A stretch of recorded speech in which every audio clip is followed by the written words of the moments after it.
শুক্রবার বিশালগড়ে বিধায়ক সুশান্ত দেবের উদ্যোগে অনুষ্ঠিত হলো শারদ সৈনিক অনুষ্ঠান। বিশালগড়ে এবছর প্রথমবারের মতন মা দুর্গার বিদায় কার্নিভাল আয়োজন করা হয়েছিল।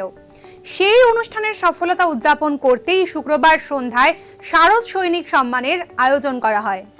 যাদের নিরলস পরিশ্রমের ফলে শান্তিপূর্ণভাবে কাটে পুজোর দিনগুলি, এই অনুষ্ঠানের মাধ্যমে তাদের শ্রদ্ধা জানানো হলো। এদিনের অনুষ্ঠানে উপস্থিত ছিলেন পুলিশ, বিদ্যুৎ দফতর, পিডব্লিউডি, অগ্নি নির্বাপক দফতর সহ বিভিন্ন দফতরের কর্মীরা, যাদের সম্মাননা জ্ঞাপন করা হয় ওই দিনে। অনুষ্ঠানে উপস্থিত ছিলেন বহু বিশিষ্ট ব্যক্তিত্ব। সুন্দরভাবে কাটিয়েছি এবং বিশালগড়ে প্রথমবার অনুষ্ঠিত হওয়া যে কার্নিভাল আমরা খুব ভালোভাবে সাকসেসফুলি আমরা করেছি। আপনাদের সকলের অক্লান্ত পরিশ্রমে আমরা প্রত্যেকটা দুর্গাপূজা বলুন, কার্নিভাল বলুন, একদম সুশৃঙ্খলভাবে আমরা সম্পন্ন করতে পেরেছি। আমরা জানি আপনারা নিজের অনেক কিছু স্যাক্রিফাইস করে আপনাদের ফ্যামিলির সঙ্গে সময় দিতে পারেননি। আপনারা সবাই সারা রাত্র পর্যন্ত অক্লান্ত পরিশ্রম করেছেন।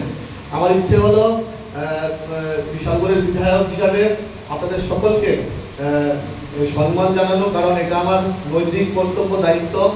আপনাদের সকলের অক্লান্ত পরিশ্রমে আমরা পুজোটা সুন্দরভাবে কাটিয়েছি। বিশালগড়ের এবার